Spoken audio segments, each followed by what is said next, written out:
Hello bachcho. So let's see this question. The question says an air-cooled solenoid with a length of 30 centimeters, area of cross section 25 centimeter square and number of turns 500 carries a current of 2.5 amperes. The current is suddenly switched off in a brief time of 10 raised to the power minus 3 meters. How much is the average back EMF induced across the ends of the open switch in the circuit? And in the question it is given, we can ignore the variation in magnetic field near the ends of the solenoid. तो देखिए बच्चों, in this question हमें ये पूछता है कि हमारा एक सोलेनॉइड है जिसकी लेंथ है 30 centimeters which can be written as 0.3 meters और उसका क्रॉस सेक्शनल एरिया है, एरिया हमें दे दिया है 25 सेंटीमीटर स्क्वायर, एरिया हमें दे दिया 25 centimetre square which is 25 into 10 raised to the power minus 4 meter square and number of turns n हमें दे दिए हैं 500 टर्न्स एंड करंट हमें गिवन है 2.5 एम्पियर्स। ये बेसिकली हमारा इनिशियल करंट है। अब ये बोलता है कि हमारा जो ये सोलेनॉइड है इसमें हमने करंट को रोक दिया, स्विच ऑफ कर दिया in a brief time of delta T हमें दे रखा है जो कि एक छोटा सा टाइम है, वो है 10 raised to the power minus 3 seconds.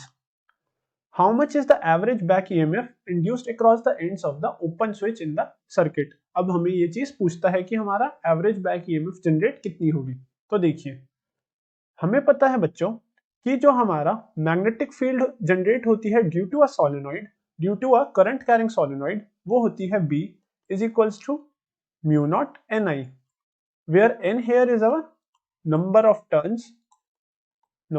turns per unit length। ये हमारा होता है स्मॉल n की वैल्यू और I here is our current and mu naught is our magnetic field permeability of free space।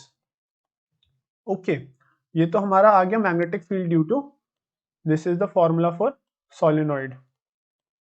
Solenoidal magnetic field.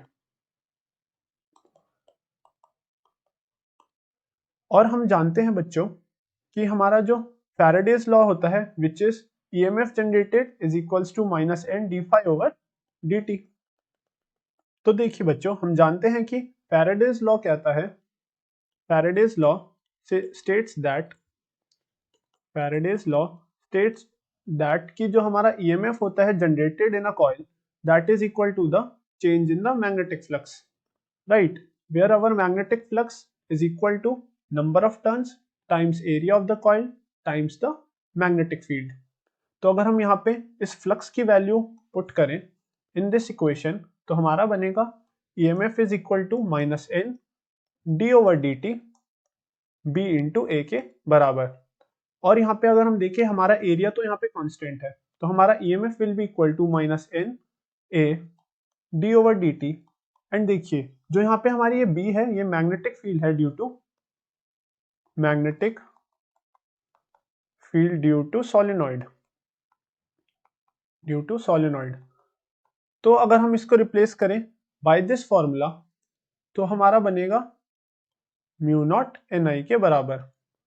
और यहाँ पे अगर हम number of turns per unit length को रिप्लेस करें by N over L, n is equal to N over L, where n here is the number of turns, l here is the length of the coil। तो यहाँ पे आ जाएगा हमारा minus N square A d over D t and mu not भी हमारा बाहर आ जाएगा एंड आई, राइट, ये हम एन डिवाइडेड बाय एल। तो बेसिकली हमारी इक्वेशन कुछ इस टाइप की बनेगी, if I write more clearly, minus N square A mu not over L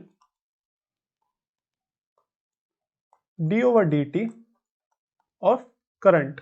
basically हमारा यहाँ पे करंट चेंज हो रहा है तो करंट को हम डिफरेंशिएट करेंगे with respect to time and हमारा डी आई की वैल्यू गिवन है in the question that is 2.5 initial I final minus I initial, so that is equal to 0 minus 2.5 amperes.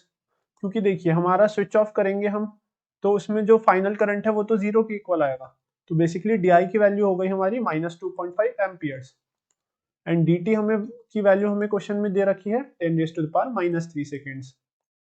तो ये दो वैल्यूज हम इस फॉर्मूले में पुट करें तो हमारे पास आएगा EMF is equal to minus N number of turns given in the question is 500 square times the area which is 25 into 10 raised to the power minus 4 times mu naught which is 4 pi into 10 raised to the power minus 7 times di. Di here is minus 2.5 amperes. Minus 2.5 divided by length. Length of the coil is 30 centimeters which can be written as 0.3 meters times dt which is 10 raised to the power minus 3 seconds. So अगर हम इस right hand side of the equation को solve करें तो हमारे पास EMF approximately आ जाएगी equal to 6.5 volts. So this much amount of the back EMF will be generated in the coil in the solenoid अगर हम उसका जो करंट है वो स्विच ऑफ कर दे for a brief time of 10 raised to the power minus 3 seconds. So हमारी जो बैक EMF की एवरेज बैक EMF की इंड्यूस होगी वो होगी 6.5 वोल्ट्स के बराबर. सो आई होप बच्चों you understand this question well and best of luck.